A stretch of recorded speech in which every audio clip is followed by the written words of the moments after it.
Hello बच्चों, तो आज हम लोग जो है क्लास 12th फिजिक्स का एक टॉपिक कवर करेंगे। टॉपिक का नाम है वैद्युत द्विध्रुव के कारण अक्षीय दिशा में वैद्युत क्षेत्र की तीव्रता का व्यंजक। तो उसके लिए आपको क्या करना है, वैद्युत द्विध्रुव लेना है। वैद्युत द्विध्रुव क्या होता है? जब आप अ, असमान प्रकृति के दो आवेश को लेते हैं। असमान का अर्थ है कि एक आवेश आप लोग का धनावेशित होगा तो दूसरा जो है आपका क्या होना चाहिए, ऋणावेशित होना चाहिए। और इनको अल्प दूरी पे रखेंगे। इनके बीच की डिस्टेंस कितनी मान लेंगे आप, 12।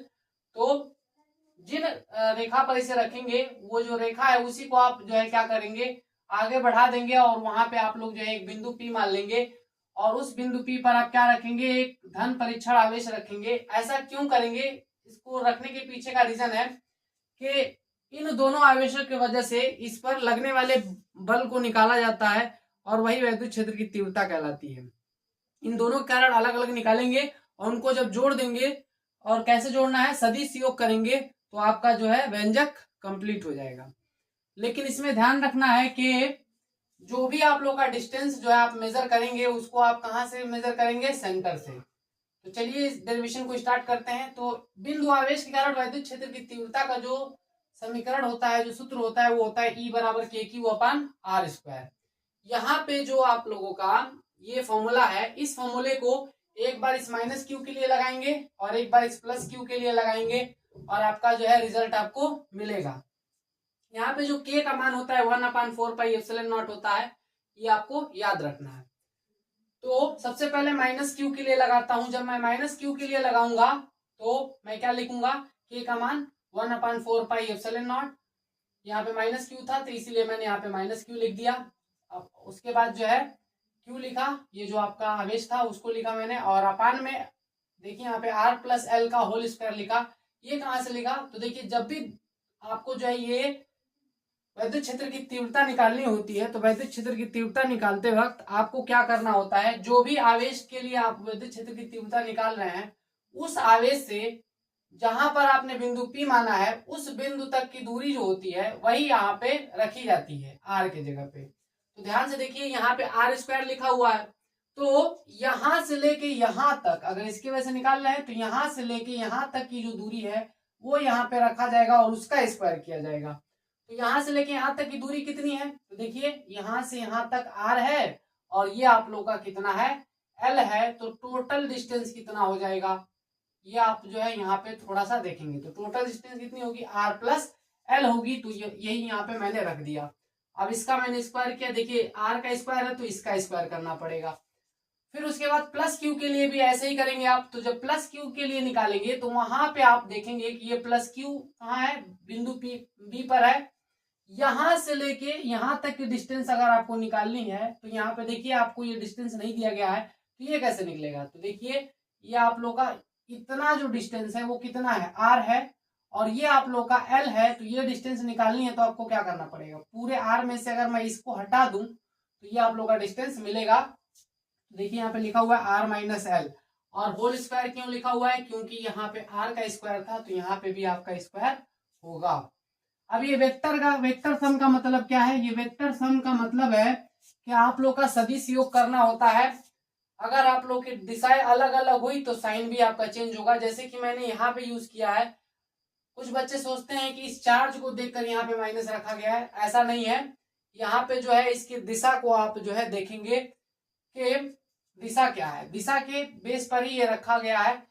मैं उसको भी एक्सप्लेन कर देता हूं। जो प्लस क्यू होता है ये Q0 पर इस दिशा में बल लगाता है, और जो माइनस क्यू होता है उसे वो अपनी तरफ खींचता है, क्योंकि ये धनावेशित होता है। धनावेशित एक दूसरे को विकर्षित करेंगे तो प्लस क्यू इसको इधर धक्का देता है और माइनस क्यू इसे अपनी तरफ खींचता है। तो उस वाली कंडीशन में अगर आप जो है प्लस क्यू वाले को क्या मान रहे हैं, प्लस क्यू वाले की वैद्युत क्षेत्र की तीव्रता को EQ मान रहे हैं, माइनस क्यू वाले को आप क्या मानेंगे, ऐसे -E-Q ये कंसिडर करेंगे। तो इस वाली कंडीशन में देखिए इसकी डायरेक्शन, बल की डायरेक्शन इधर है, इस बल की डायरेक्शन इधर है, वैद्युत क्षेत्र की तीव्रता का डायरेक्शन।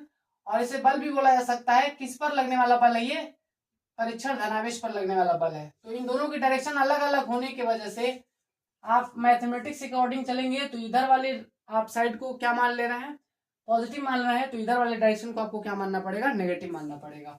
तो इसीलिए यहाँ पे आप लोग का नेगेटिव साइन आया है। उसके बाद क्या करना है, वेक्टर सम करना है, तो इन दोनों को जोड़ना है, तो जोड़ दीजिए यहाँ पे। देखिए मैंने लिखा, अब ऐसे इसको जोड़ेंगे।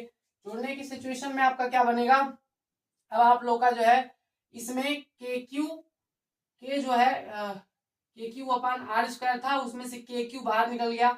के की वैल्यू क्या है 4 pi epsilon not, 1/4 pi epsilon not. तो देखिए के का मान रख दिया मैंने, ये कॉमन है। अब इसके बाद इसको सॉल्व करेंगे। इसको सॉल्व कैसे किया जाता है, नीचे वाले का आप गुणा करेंगे और इसका क्रिस क्रॉस मल्टीप्लाई करेंगे तो आपका जो है ये सॉल्व हो जाता है। तो देखिए मैंने वही किया, इसको इधर गुणा किया, इसको इधर गुणा किया और इनका आपस में गुणा कर दिया, फाइनल रिजल्ट आपका ये आ गया।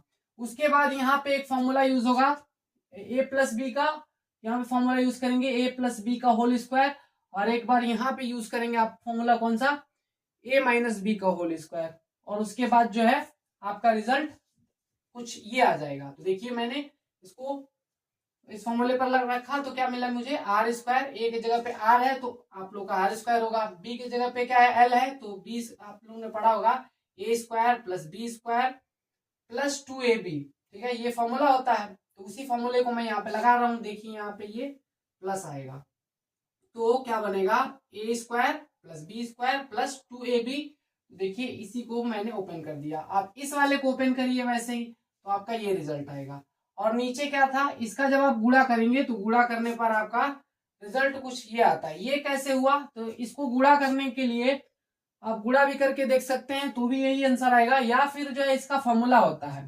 फॉर्मूला क्या होता है कि जब भी आप लोग का ऐसा कुछ दिखे ए माइनस बी इंटू ए प्लस बी, अगर आपको ऐसा कभी दिख रहा है तो इसको सॉल्व करने पर जो आंसर आता है वो क्या आता है, ए स्क्वायर माइनस बी स्क्वायर, ये आप लोग का रिजल्ट आता है। तो उसी को मैंने फॉर्मूले को उसमें अप्लाई कर दिया। देखिए यहाँ पे ए माइनस बी, ए की जगह पे क्या है आर है और बी की जगह पे एल है, तो और यहाँ पे भी आप देखेंगे तो कुछ इस तरीके का ये दिख रहा है, तो ऐसा है तो इसलिए हम इसकी जगह पे ये पुट कर सकते हैं। तो जब पुट करेंगे तो ये बनेगा पूरे पर, इस पर भी स्क्वायर था, इस पर भी स्क्वायर था, तो हम यहाँ पर पूरे पर स्क्वायर लगा देंगे। उसके बाद क्या, अब इसको सॉल्व कर लेंगे। देखिए यहाँ पे ये वाला प्लस है, अब इसको तो दिक्कत नहीं है, अब इसको सॉल्व करने में देखिए क्या करना है, उसको ओपन कर लिया, उसके बाद इस माइनस का गुणा करेंगे। जब माइनस का गुणा करेंगे तो आप लोग का क्या आएगा, माइनस आर स्क्वायर, यहाँ पे आएगा माइनस एल स्क्वायर, यहाँ पे आएगा प्लस 2rl, ये कट जाएगा यहाँ से, माइनस आर स्क्वायर से प्लस आर स्क्वायर खत्म, यहाँ पे plus L square minus L square से खत्म, और जब इसको आप जोड़ेंगे तो कितना आएगा 4rl आएगा। अब यहाँ पे एक जो है वो अप्लाई करना है कि आप लोग का जो आर है वो बहुत बड़ा है किससे, एल के कंपैरिजन में, तो उस एल को हम क्या निगलेक्ट कर सकते हैं, उसे हटा सकते हैं। अगर ऐसा करेंगे तो क्या होगा, यहाँ पे आप लोगों का ये जब एल हटेगा तो इस यहाँ पे पावर 2 है, तो इस पावर का इसमें जो है क्या कर देंगे हम मल्टीप्लाई कर देंगे, 2 में 2 का गुणा करेंगे 4 आ जाएगा, तो आर की पावर 4 लिख सकते हैं। देखिए यहाँ पे एक आर से एक आर क्या कर देंगे, कट कर देंगे, तो आप लोग का फाइनल रिजल्ट ये आ जाएगा। उसके बाद जो है यहाँ पे एक फॉर्मूला आप और यूज करते हैं, क्योंकि ये वैद्युत द्विध्रुव के कारण हम लोग जो है क्या निकाल रहे हैं, वैद्युत क्षेत्र की तीव्रता। तो वैद्युत द्विध्रुव जब आता है तो वहां पे आप लोग का एक और टर्म इसमें फॉर्मूले में ऐड होता है, वो क्या होता है, वैद्युत द्विध्रुव आघूर्ण। उसके लिए आप लोग का ये पी होता है, उसका फॉर्मूला यहाँ पे लगा के और बता रहे होते हैं कि वैद्युत द्विध्रुव के वजह से ये जो है हम क्या निकाल रहे हैं, वैद्युत क्षेत्र की तीव्रता निकाल रहे हैं। उसका फॉर्मूला क्या होता है 2ql, p बराबर होता है 2ql